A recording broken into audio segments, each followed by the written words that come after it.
War for the kingdom of Yah.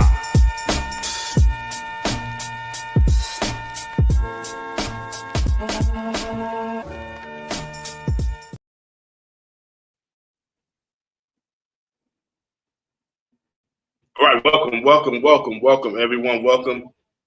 Most High bless and keep you in the name of Yahweh Shai. Thank you for joining us for today's class. Thank you for joining us. And we're going to get right into it. Now, the topic is, where is Dan? Where is Dan?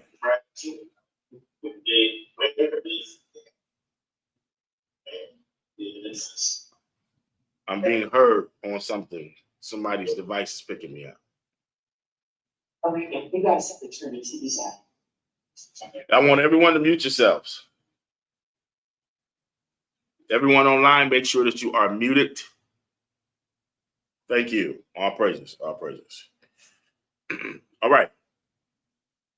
Again, the name of our topic is, where is Dan?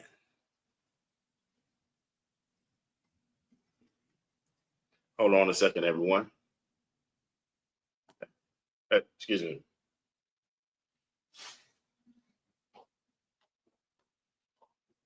Give us a second. Make sure you get your notepads, your pens, your papers. Make sure you get everything you need to take your notes.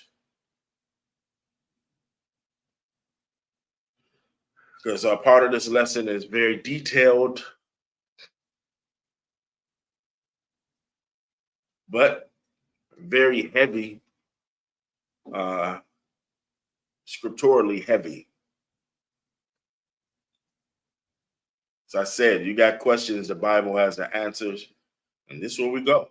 We're not gonna guess at it. We're gonna go to the Bible for it. That's what we're gonna do. All praises to the Most High. Can I be heard clearly? All right. Now, in Ethiopia, and yes, I started here because there's a big claim that the Danites are the Ethiopians. That's a huge claim, that there's a sect of Ethiopians who are Jews who are from the tribe of Dan. And a big part of the claim is because they have the Ark of the Covenant. That's a claim. They even have a priest inside a gated area that lives his whole life, inside of this gated area. He lives there. Once he enters in, they tie a rope to him because he dies, and they pull him out. Yeah. And then the next man goes in there. So the huge claim is all of the artifacts, all of the Ark of the Covenant is in this small building that's in Ethiopia. But is that a biblical truth? Is that a biblical truth? So we got to learn to stop listening to whatever the heathen tell us and whatever the white man tells us. And let's listen to the Bible. Let's go to the Bible for our historical proof. Let's go to 2 Maccabees. The second chapter, start at verse 1. What was chapter? Second Maccabees chapter 2, verse 1.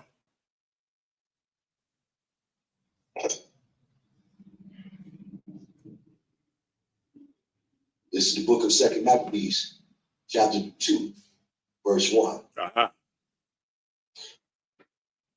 It is also found in the records that Jeremy, the prophet, commanded them that were carried away to take of the fire, as it had been signified.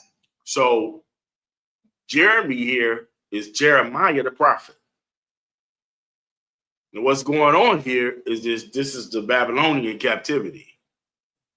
We were being decimated. So out the frame, Jeremy the prophet of Jeremiah the prophet, listen to what he did. Verse 2. It's the book of 2 Maccabees, chapter 2, verse 2. And how that the prophet, having given them the law, charged them not to forget the commandments of the Lord, and that they should not err in their minds when they see images of silver and gold with their ornaments. Verse 3. And with other such speeches exhorted in them, that the law should not depart from their hearts. Come on. It was also contained in the same writing that the prophet, being warned of God, The prophet being being warned of Yah. That the prophet being warned of Yah. Come on. commanded the tabernacle and the ark to go with him as he went forth into the mountain where Moses climbed and saw the heritage of God. Read it again. Read verse 4 again, so we can get a full understanding of what's happening there. This is the book of 2 Maccabees, chapter 2, verse 4.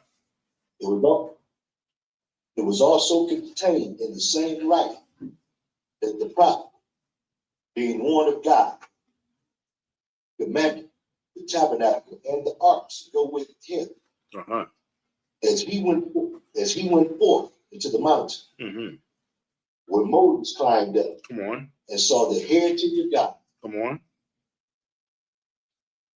Verse 5. And when Jeremiah came thither, he found an hollow cave. When Jeremiah came to the mountain where Moses died on, he found a hollow cave. Come on. Wherein he laid the tabernacle and the ark. Come on. And the altar of incense. Come on.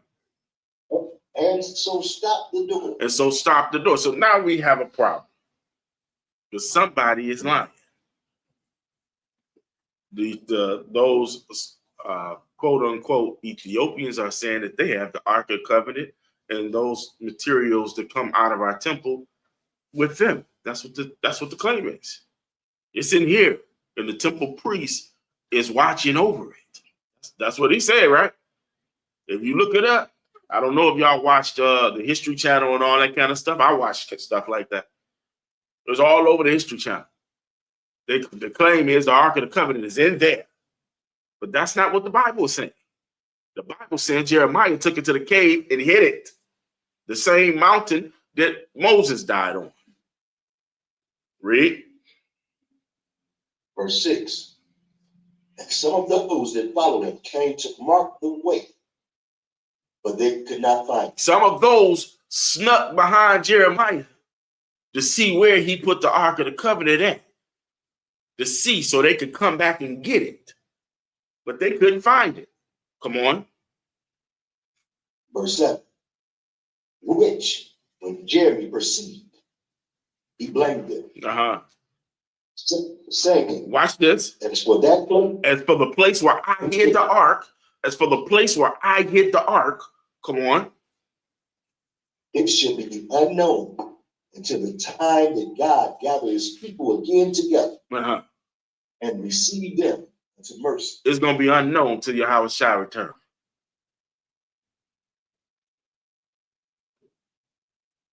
So the Bible is not lying. Somebody over in Ethiopia lying.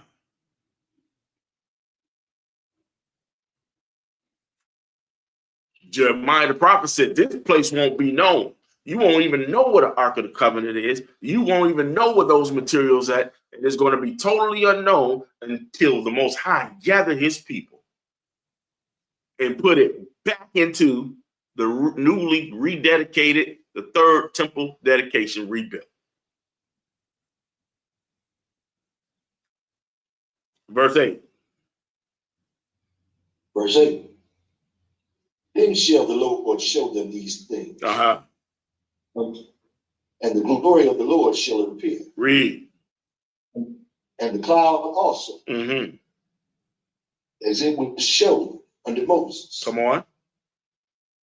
And as when Solomon desired that the place might be honorably sanctified. When we get a most honorable place, when our temple is rededicated and the place is honorable, clean, and swept, then we're gonna get the Ark of the Covenant and place it right back in there. It's not sitting in East Africa with one man roaming around, however many square feet building, watching over. Do you know Esau wouldn't care nothing about that one man if he thought the Ark of the Covenant was in there? Since when do Esau halt himself? When? Oh, it's gold over there in them hills? You go over there and get that gold. There's silver over there in the mountains? You go over there and get that silver. Oh, there's minerals down in that earth? You go down there and get that mineral. Oh, there's people I can use for slavery. You go over there and get them slaves. Since when have you ever known the white man to say, I know the Ark of the Covenant is in there, but I'm just going to leave it alone? Yeah. They would have wiped everybody out over there.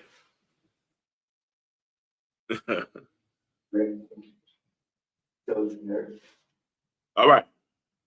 Was somebody saying something? All right. Now, let's go to Genesis. Now that we've cleared that up, that we know the Ark of the Covenant ain't over there. The question still remains, are they Danites? That's the question, right? And where is Dan? That's the question. Genesis 49 and let me get verse 1 and 2 first. This is the book of Genesis, chapter 49, verse 1. And Jacob called unto his sons and said, gather yourselves together. Come on.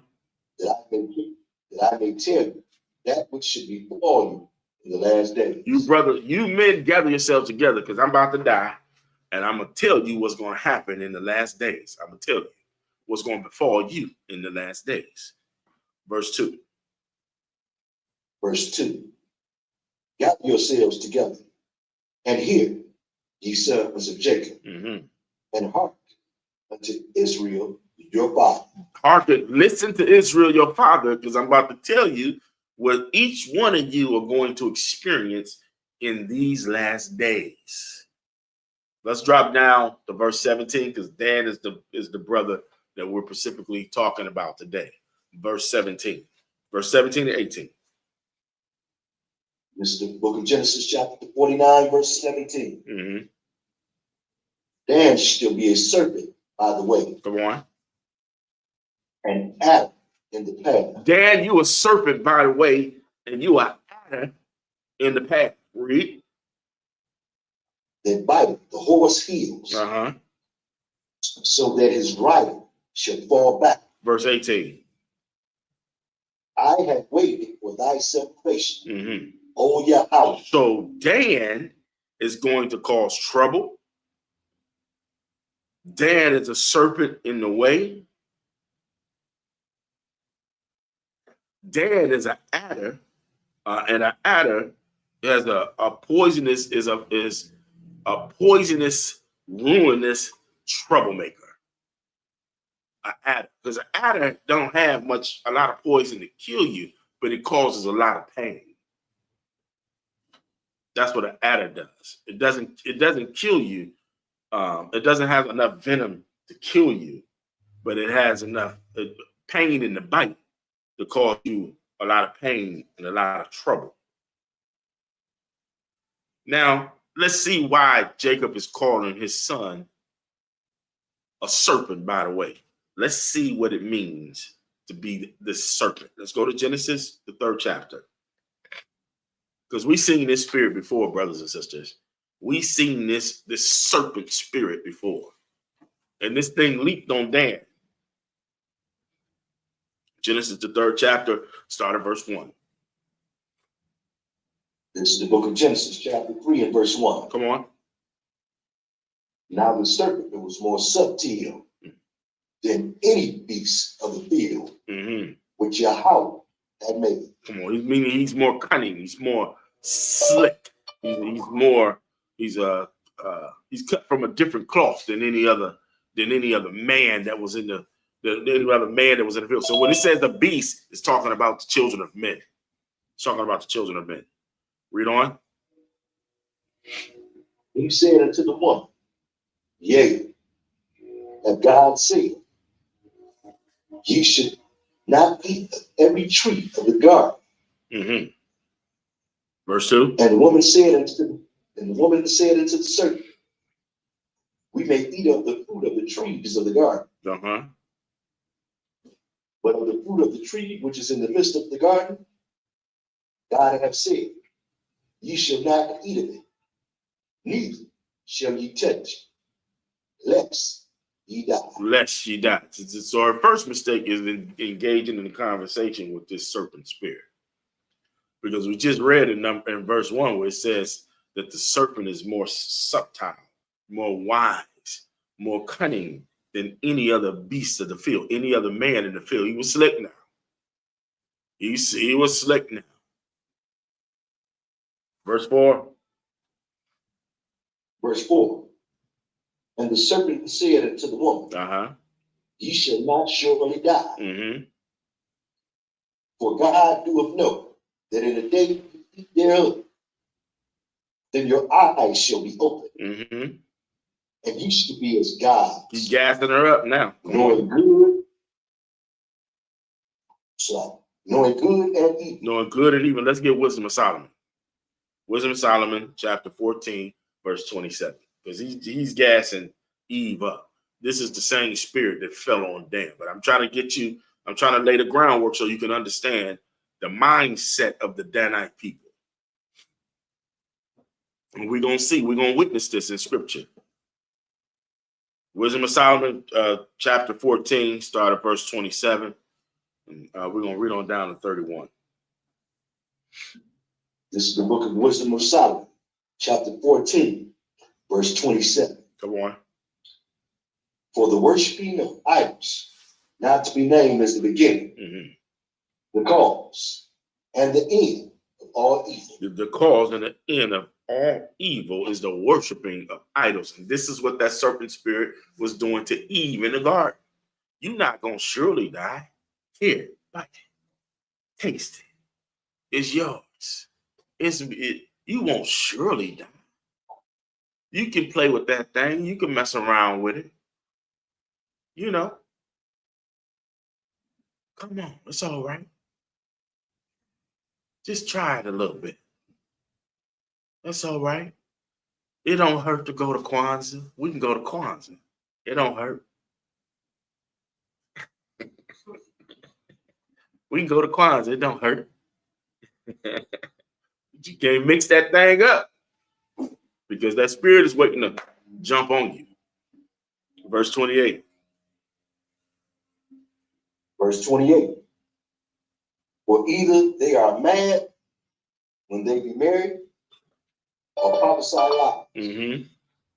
or live unjustly, or else lightly forswear themselves. Lightly forswear themselves. This is the mindset and the attitude of a person or people with a serpent spirit. The mindset and the attitude of persons or people with a serpent spirit. Verse 30. We'll read verse 29. Oh, verse 29, yes. Verse 29. When so much as their trust is in idols, which have no life, though they swear falsely, yet they look not to be hurt. Mm-hmm. Howbeit, for both causes shall they be justly punished, both because they thought not well of God, giving heed unto idols, Mm-hmm. and also unjustly swore in deceit, despising holiness. Verse 31. Well, it is not the power of them. That's that last word was justice, wasn't it? Like it said holiness? Okay, all right. Come on. Verse 31. For it is not the power of them by whom they swear, Mm-hmm. but it it is the just vengeance of sinners that punisheth always the offense of the ungodly. Of the unjust. All right. Now let's go back to Genesis. Now that we made that clear that this is the attribute and the attitude of a person or people with a serpent spirit, let's go back to Genesis. Genesis 3, verse 6.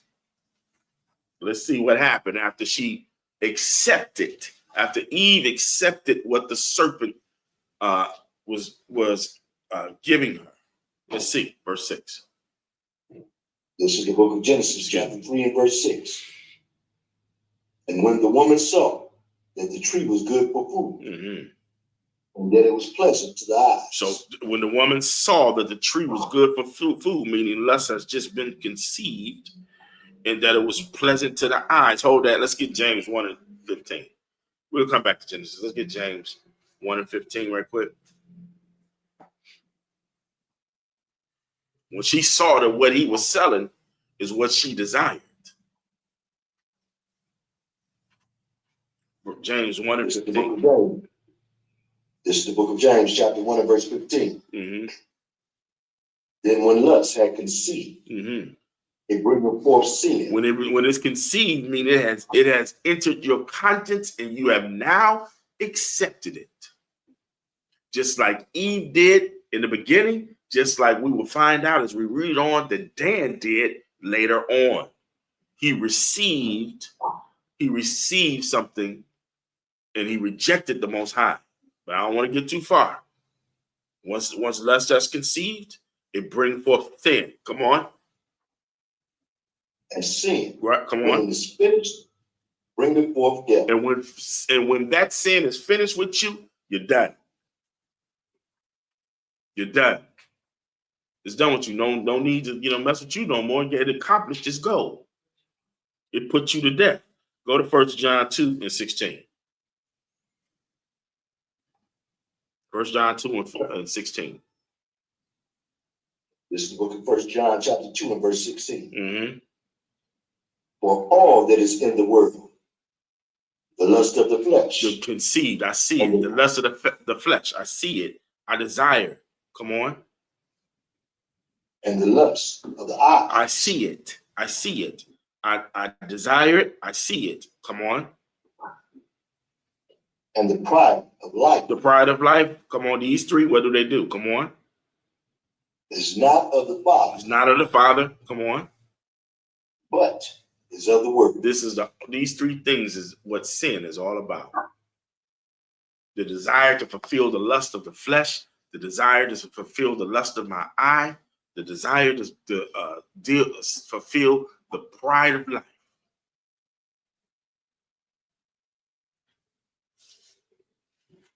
This is what Eve did in the garden, and we will soon discover this is what Dan did later on. Same thing. Eve had a fall, Dan had a fall. But we're going to see that Dan doubled down on it. He doubled down on it.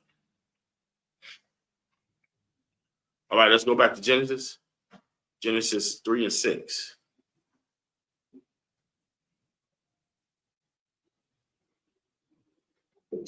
This is the book of Genesis, chapter 3 and verse 6. And when the woman saw that the tree was good for food, and that it was pleasant to the eyes, and a tree to be desired to make one wise, she took of the fruit thereof, and did eat, and gave also unto her husband with her, and he did eat. And he accepted it. Come on. Verse 7. And the eyes of them both were open. Lust conceived. Lust conceived. Come on. And they knew that they were naked. Come on. And they sewed fig leaves together and made themselves aprons. All right, now let's go to Revelations. Now that we've locked down the attitude in the spirit of Dan, we locked down the attitude of the Danites. We locked it down, and we're going to go further and prove it further that they had the serpent spirit. Just like their daddy said, a serpent in the way is Dan. Let's go to Revelations, the 7th chapter. Because you have many people, because of partly because of this scripture says that making claims that the New Testament is a false book and it is not real, but they haven't read the New Testament. And I'll tell you the truth, they haven't read the Old Testament either. It's just bottom line. They haven't read it at all. Revelations, the 7th chapter, excuse me. Let's start at verses 4 through 9. This is the book of Revelations, chapter 7 and verse 4. And I heard the number of them which were sealed. Mm-hmm. There were sealed 144,000 of all the tribes of the children of Israel. Of the tribe of Judah were sealed 12,000. Of the tribe of Reuben were sealed 12,000. Of the tribe of Gad were sealed 12,000. Of the tribe of Asher were sealed 12,000. Of the tribe of Naphtali were sealed 12,000. Of the tribe of Manasseh were sealed 12,000. Of the tribe of Simeon were sealed 12,000. Of the tribe of Levi were sealed 12,000. Of the tribe of Issachar were sealed 12,000. Of the tribe of Zebulun were sealed 12,000. Of the tribe of Joseph were sealed 12,000. Of the tribe of Benjamin were sealed 12,000. After this I beheld, and lo, a great multitude, which no man could know, of all nations and kindreds and people and tongues, stood before the throne and before the Lamb, clothed with white robes and palms in their hands. So these 144,000 men are the top echelons of men that's in the kingdom, right? They are what makes up the governing body in the kingdom. But something is funny here. We see all of Jacob's sons except for one mentioned. Where's the tribe of Dan on the ruling chart? What happened to them? Where they at? Let's go to Exodus. Because when we came out of Egypt, the children of Dan had a particular, like all of the tribes of Israel, had a particular position, had a particular job. We had a job to do. Exodus 30, 38 and 27. 38 and 21, excuse me. 38 and 21, verses 21 through 23. This is the book of Exodus, chapter 38, verse 21. This is the sum of the tabernacle, even of the tabernacle of testimony, as it was counted, according to the commandment of Moses, for the service of the Levites, by the hand of Ithamar, son to Aaron the priest. Verse 22. And Bezaleel, the son of Uri, the son of Hur, of the tribe of Judah, made all that Yahweh commanded Moses. Come on. And with him was Aholiab, son of Ahisamach, of the tribe of Dan. Of the tribe of Dan, come on. And engraved. The Danites were engravers. Come on. And a cunning workman, and an embroiderer in blue, and in purple, and in scarlet, and fine linen. So at some point, we read in the Bible, Dan went off.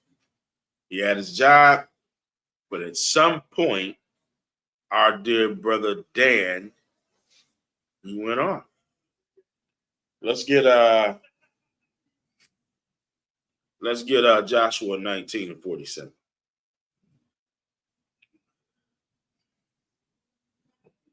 Joshua.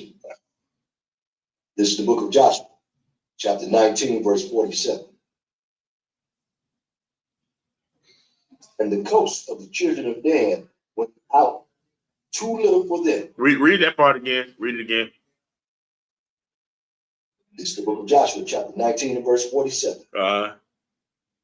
And the coast of the children of Dan went out too little for them. Too little for them. I mean, they wasn't satisfied with their inheritance.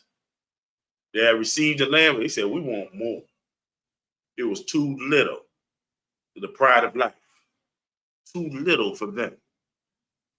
Read.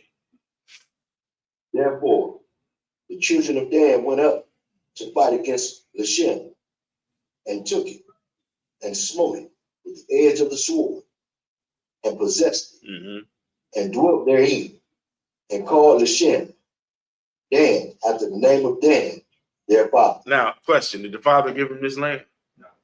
No, that wasn't their inheritance. They went and said, nah, I ain't satisfied with this. We want more. So they went and got some more land. And they killed people to do it. Said, we taking this. Let's go to Judges. We're going to read a little bit. We got a little bit of reading to do. So let's get our minds together, get ready. We got about 29 verses to read right now. Let's get it. Say it again. I said 29 more. 29 more. That's right. Judges 18, start at verse 1. We're going to read on down to 29. If you need some help, you can keep it in there. We got it. Yeah. You say Judges chapter 18 what? But start at verse 1 and read on down. This is the book of Judges, chapter 18 and verse 1. In those days, there was no king in Israel. And in those days, the tribe of the Danites sought them an inheritance to dwell in.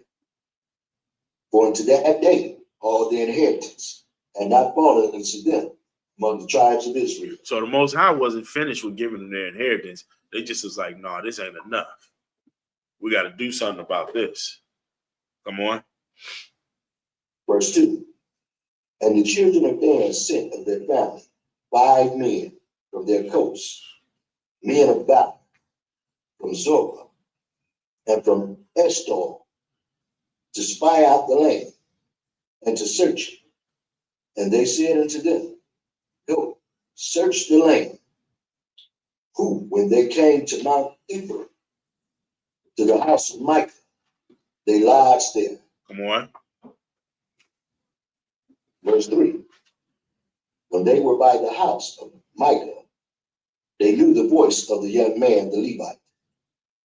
And they turned in thither and said unto him, who brought thee hither? And what makest thou in this place? And what hast thou here? Come on. And he said unto them, thus and thus dealeth Micah with me, and have hired me, and I am his priest. And they said unto him, ask counsel, we pray thee, of God, that we may know whether our way which we go shall be prosperous. And the priest said unto them, go in peace, before Yahweh is your way wherein ye go. What? Then the 5 men departed and came to Laish and saw the people that were there, how they do it careless, after the manner of the Zidonians, quiet and secure. And there was no magistrate in the land that might put them to shame in anything. And they were far from the Zidonians and had no business with any man. So they said, they decided, oh, we can go ahead and take this. These simple-minded men around here, they don't even have a magistrate. They don't have no law, nothing. We can just go ahead and bum rush them. Come on. Verse 8. And they came unto their brethren, to Zorah, and to Eshtaol, and their brethren said unto them, what say you? And they said, arise, that we may go up against them, for we have seen the land, And behold, it is very good. And are ye still? Be not slow to go and to enter, to possess the land. When ye go, ye shall come unto people secure and to a large land. For God hath given it into your hands, a place where there is no want, anything that is in the earth. Come on. And there went from thence of the family of the Danites, out of Zoe, and out of Estor, 600 men appointed with weapons of war. And they went up and pitched in Kirjath-jearim in Judah. Wherefore they called that place Mahanadah. To this day, behold, it is behind Kirjath-jearim. And they passed thence unto Mount Ephraim, and came unto the house of Micah. Come on. Then answered the 5 men that went to spy out the country of Lachish,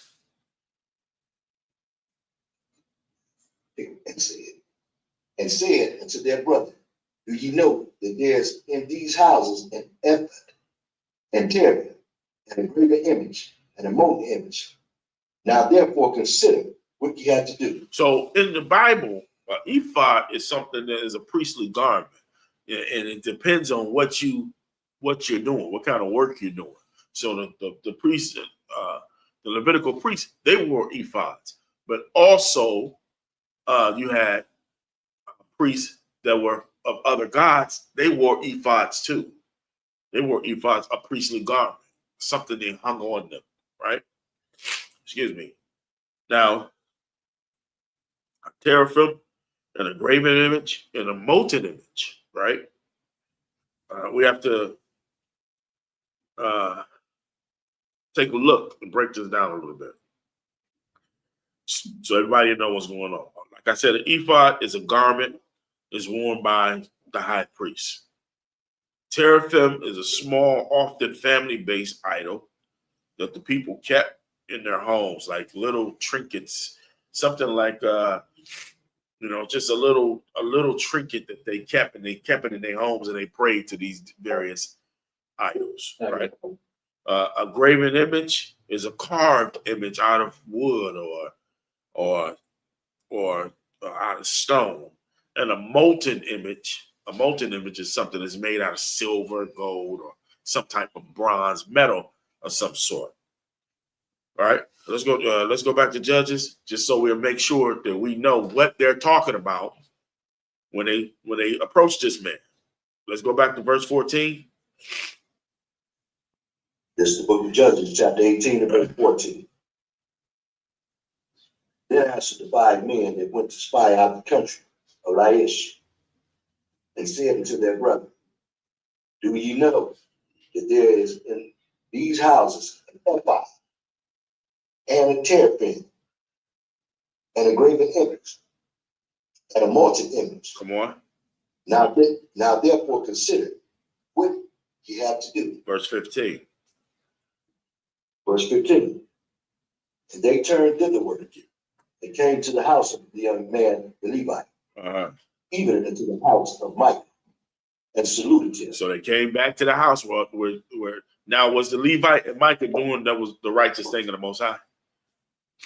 Was they doing righteously? No, they had molten images in there. They had idols in there. They had graven images in there. So this Levite priest, he was already in their sinning. Micah was in their sinning too. Come on. Verse 16. And the 600 men appointed with their weapons of war, which were of the children of Dan, stood by the entering of the gate. Come on. And the 5 men that went to spy out the land went up and came in thither and took the graven image. They took the graven image and the ephod. And the ephod. They took the graven image, the ephod, the teraphim, the molten image. Come on. And the ephod and the teraphim and the molten image. And the priest stood in the entering of the gate with the 600 men that were appointed with weapons of war. 18. And these went into Micah's house and fetched the carved image, the ephod, and the teraphim, and the molten image. Then said the priests unto them, what do ye? And they said unto him, hold thy peace, lay thine hand upon thy mouth. In other words, shut up. Come on. And go with us, Uh-huh. and be to us a father and a priest. Come on. Is it better for thee to be a priest unto the house of one man, or that thou be a priest unto a tribe and family in Israel? Come on. And the priest's heart was glad. And he took the ephod and the teraphim. All these idols, all of these. Didn't we just read about this in Wisdom of Solomon? This is the sin. This is the sin. All of these idols. Come on. And the graven image. Uh-huh. And went in the midst of the people. And went in the midst of the people, meaning they made the people bow down and worship these graven images. And they made these graven images their gods. The Danites did. Verse 21. Verse 21. So they turned and departed, and put the little ones, and the cattle, and the carriage before them. Come on. And when they were a good way from the house of Micah, the men that were in the houses near to Micah's house were gathered together and overtook the children of Dan. Uh-huh. And they came into the children of Dan. They cried into the children of Dan. Salaki. Uh-huh. And they cried into the children of Dan. Uh-huh. And they turned their faces and said unto Micah, what aileth thee that thou comest with such a company? Read. And he said, ye have taken away my gods, which I made, and the priests, and ye are gone away. And what have I more? And what is this that ye say unto me? What aileth thee? Why you saying what's wrong with me? You took my gods and my priests. Verse 26. Verse 25. Verse 25. And the children of Dan said unto him, let not thy voice be heard among us. Shut up. Button your lip. I don't want to hear your voice. Stop talking. But we permanently silence you. Stop talking. Come on. Lest angry fellows run upon thee. Hold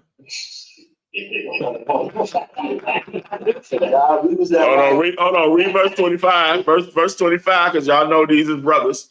Y'all know these is brothers right here. Verse 25. Verse 25.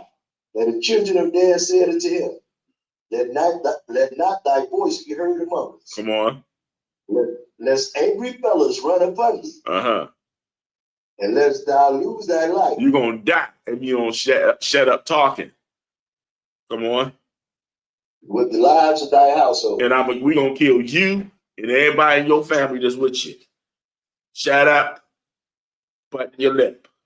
Verse 29. Verse 26. 26. Verse 26. And the children of Dan went their way. And when Micah saw that they were too strong for him, he turned and went back into his house. Yeah, he better go back to his house. Verse 27. Verse 27. And they took the things which Micah had made, and the priests which he had, and came unto Laish, unto people that were quiet and secure. And they smote them with the edge of the sword. They smoked them. They killed those people. They said, oh, these people, they so nice. They don't have no army or nothing, no police force or nothing. They went on in there and smoked them people, killed them by the edge of the sword. Come on. And burnt the city with fire. And burnt the city with fire. Verse 28. And there was no deliverer, because it was far from Zidon. And they had no business with any man. And it was in the valley that lieth by Bethlehem. And they built a city and dwelt therein. Come on. And they called the name of the city Dan, after the name of Dan, their father, who was born unto Israel. Howbeit the name of the city was Laish at the first. Come on. Verse 30. Here's the wickedness. And the children of Dan set up a graven image, and Jonathan, the son of Gershon, the son of Manasseh, Come on. he and his sons were priests to the tribe of Dan to the day of the captivity of the land. So the day of the captivity of the land is the Syrians. The Syrians took Dan because they went north. They took Dan because they went north, and the Syrians took them in captivity. They never came down to Jerusalem to worship. The Danites didn't come down to worship in Jerusalem. They set up their own temple in their land, and then they took Manasseh, the sons of Manasseh, which is against the laws of the Most High, because the Levitical priest is supposed to administer, right? They took Manasseh and made Manasseh the priest of that land. Totally and utterly rejecting the Most High. We don't want nothing to do with you. We don't want your inheritance. We done moved to another land. We don't want your priest neither. Verse 31. Verse 31. And they set them up Micah's graven image, which he had made, all the time that the house of God was in Shiloh. All the time in the house of Yah was in Shiloh, meaning the whole time that the temple was in Jerusalem, they never came down there. They didn't go to temple to worship. We doing our own thing. The Danites did. Now let's go to Jeremiah. Let's go to Jeremiah. Now that we got that history covered, let's go to Jeremiah. Jeremiah, the 8th chapter and the 16th verse. Excuse me, I'm a little under the weather, family, so forgive me, all right? Jeremiah 16. Jeremiah 8. Begin at 16. This is the book of Jeremiah, chapter 8 and verse 16. Uh-huh. The snorting of his horses was heard from Dan. The whole land trembled at the sound of the knee of his drones. Come on. For they are come and have devoured the land. Come on. And all that is in it. Come on. The city and those that dwell therein. Verse 17. For behold, I will send serpents. Serpents. Cockatrices. These cockatrices are horrible, horrible weasel-like creatures. Come on. Among you, which will not be charmed, and they shall bite you, saith Yahweh. Come on. When I would comfort myself against sorrow, my heart is faint in me. My heart is faint in me, Dan. I don't. It repent me. It repent of me that I made Dan. Come on. Verse 19. Behold the voice of the cry of the daughter of my people, because of them that dwell in a far country. Is not Yahweh in Zion? Dan, is not Yahweh in Jerusalem? Go to Jerusalem and worship. That's what he's saying. Come on. Is not her king in her?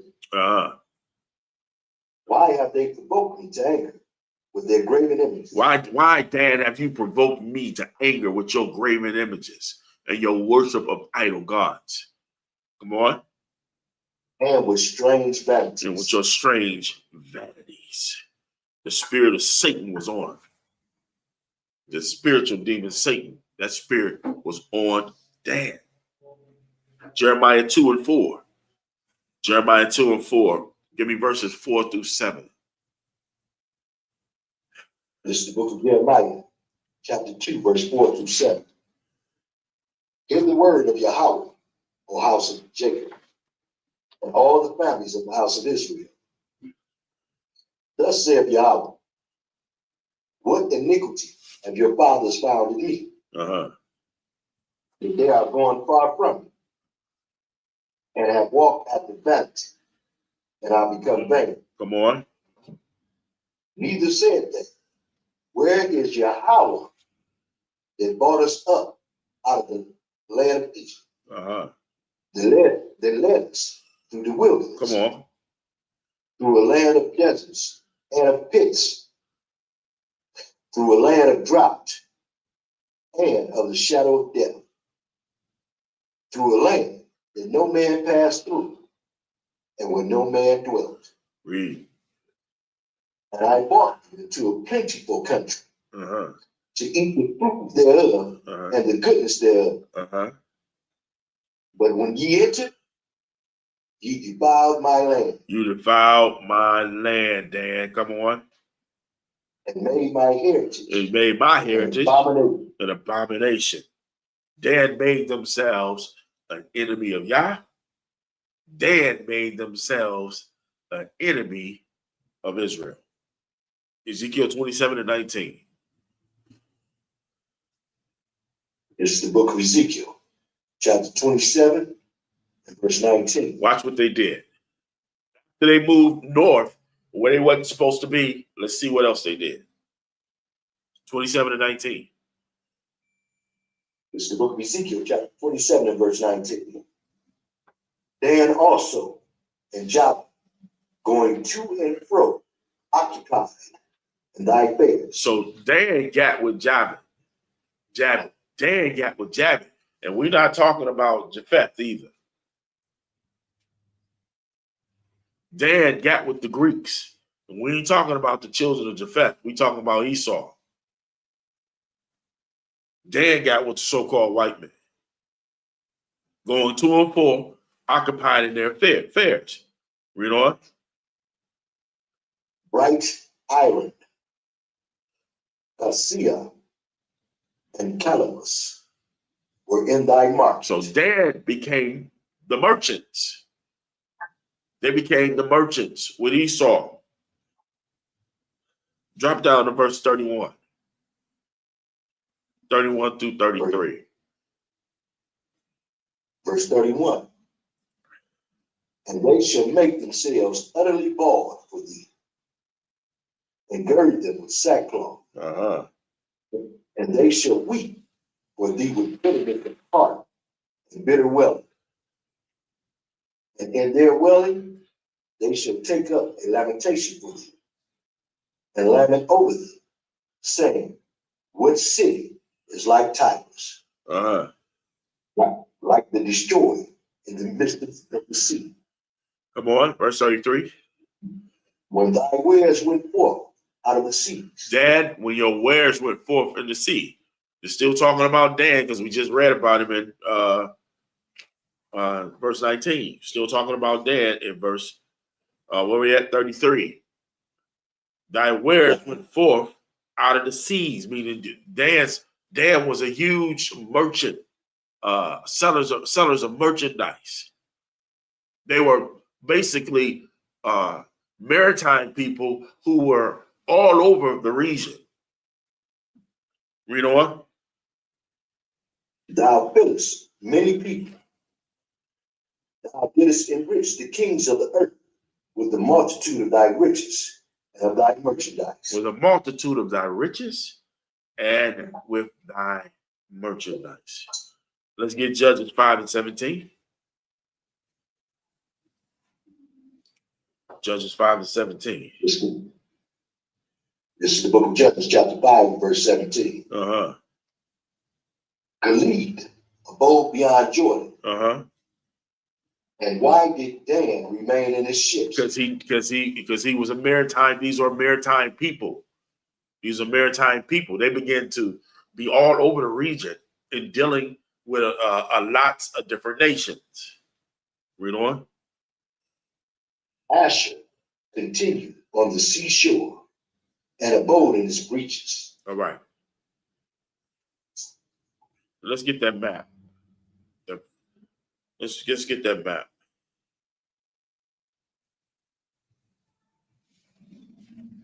So we can get the first one on one says the 12 tribes of Israel and it's a color, it's a color coded map. It's the first one I want. The other one. I'm sorry, guys. I'm under the weather, like I said. This map, we see this map here. Can you all see that? You see where Dan, the land of Dan is? You see that in the green right there? In the green? That's where they originally were. That was their inheritance right there. You hear me? Next to Ephraim, right there. Next to Ephraim. Now let's go to the next map.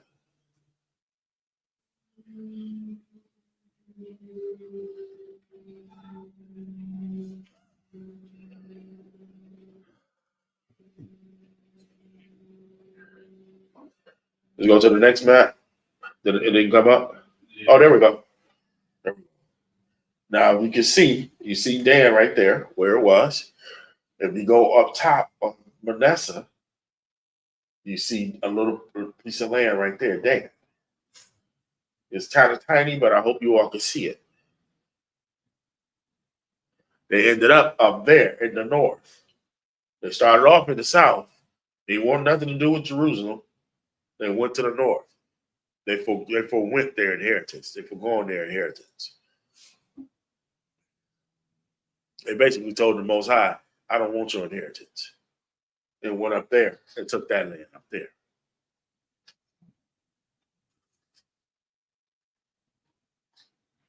Let's get Amos 8 and 14. We can come out of that. Let's get Amos 8 and 14.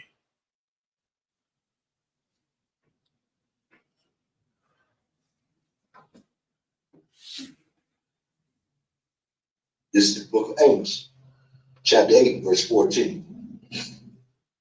They that swear by the sin of Samaria and say, thy God, O Dan, liveth, and the manner of Beersheba liveth. Watch this. Even they shall fall. Even Dan shall fall. Come on. And never rise up again. And never rise up as a ruling, a part of a ruling nation. That's why we don't see them in Revelations, the 7th chapter. Because 144,000, 12,000 of every tribe, those are ruling. Those are ruling government ruling Israelites, men of Israel. Dan is not there because they are no longer a part of the rulership.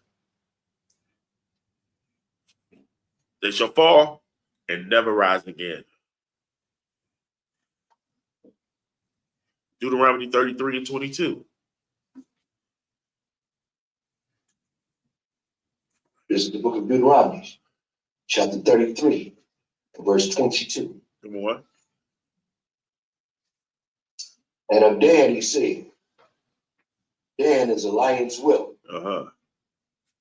He shall leap from Bashan. He shall leap from Bashan, because Dan is very high-minded, and his pride is sin.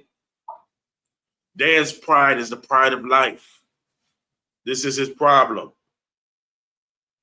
Bashan is a country frequently cited in the Old Testament and later important in the Roman Empire. Let's see here. Let's go to 2 Kings 15 and 29. Book of 2 Kings, chapter 15 and verse 29. I might need somebody to read those excerpts for me because I'm having a little issue here. When we get to them, I got some excerpts that probably need to be written. So one of you brothers read them for me. 2 Kings 15 and 29. In the days of Pekah, king of Israel, came Tiglath-Pileser, king of Assyria, and took Ajah and Abel, Beth Maacah, and Janoah, and Kadesh, and Hazah, and Gilead, and Galilee, all the land of Naphtali, and carried them captive to Assyria. So remember, Dan, where we seen on the map, Dan had put themselves in the north. So when the Assyrians came down, they became captors of Assyria. Some of them did. A lot of them, remember, because they were a maritime people, left. They wasn't there. That's why it says, but remember, Dan shall leap from Bashan. Leap from Bashan, meaning he won't be there. Meaning he left before Syria took them all captured. Dan left. Gone. That's why he didn't leave with the northern kingdom to come on this side of the world. Because Dan leaped from Bashan, he left. 2 Kings 17:6. Yes, thank you. This is the book of 2 Kings, chapter 17, verse 6.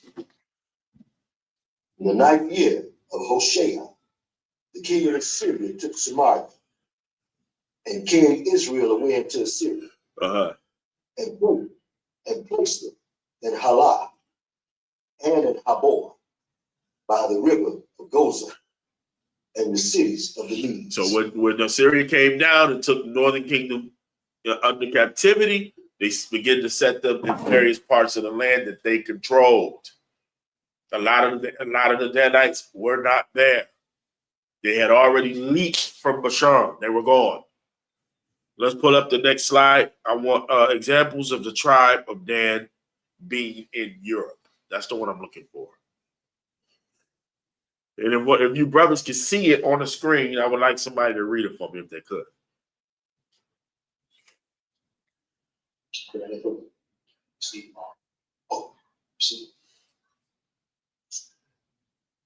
Examples of the tribe of Dan being in Europe. What does it say?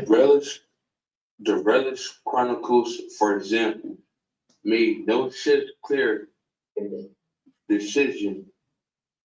The Danes coming in the way and by way of England, and the north ways, the way of Ireland were pretty well all black Gentiles getting black nursemen, doing black hosts, pagans, devils, and the like. Can see a history of Vikings by Gwen Jones. By Gwen Jones in 1968. Can someone read that again for me, please? The Welsh chroniclers, for example, made no clear distinction. Uh-huh. The Danes coming in by way of England and the Norwegians by way of Ireland were pretty well all black. They were all black. Those Danes, which everybody assuming because he took all these movies and all of these series on the Danes being white. When actually history tells us that the Danes, the Danites, were black. They were black. The Danes coming by the way of England and the regions by the way of Ireland were pretty well all black. All black. This is not an Israelite saying this. This is Gwen Jones, 1968. Give me the next quote. The Irish analysts. The Irish analysts were a lesson to all with their division of Norse invaders into white foreigners. Like white folks was up there, but the Danes came in and wiped them out. Took over those lands. Read it. Norwegians and black foreigners. Danes. But it was a lesson no one heeded. Nor do we know why they distinguished them by color. We know why they distinguished them by color. We know why. Because somebody was getting beat down. And it was the so-called, quote-unquote, white ones that was taking a licking at that time. Give me the next slide. Note to inquiries, the black Celtics. Come on. The Danes then were like the Moors, black, like them too. They were black like them too. They was just like the Moors. They was black. You know why they was just like the Moors? You know why? They were the same people. They were the same people. The Danes and the Moors was the same people that come from the same stock. Read on. Was that it? Out of that? They were Picts, as more than one eminent writer has proven. The title of Rome is not confined to Highland genealogies. It was the actual name of a grim old pagan Dane who ruled over Denmark. A Danite ruled over Denmark. That's why they called it or named it Denmark, after a Danite. Was that it? That's it. All right, let's get First Maccabees, the 12th chapter.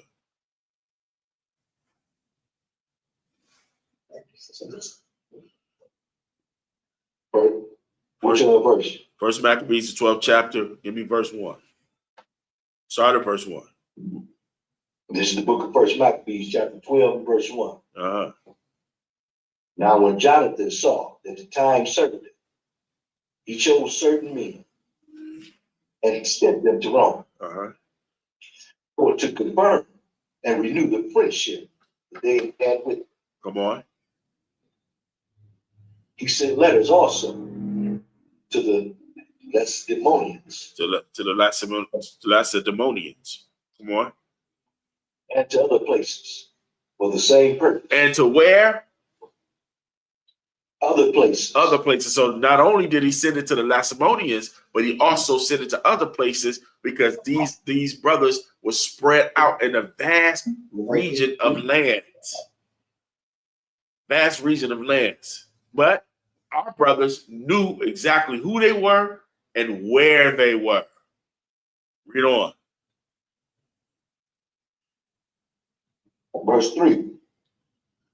So they went unto Rome and entered into the city and said, Jonathan the high priest and the people of the Jews sent us unto you, to the end ye should renew the friendship which ye had with them, and league as in former time.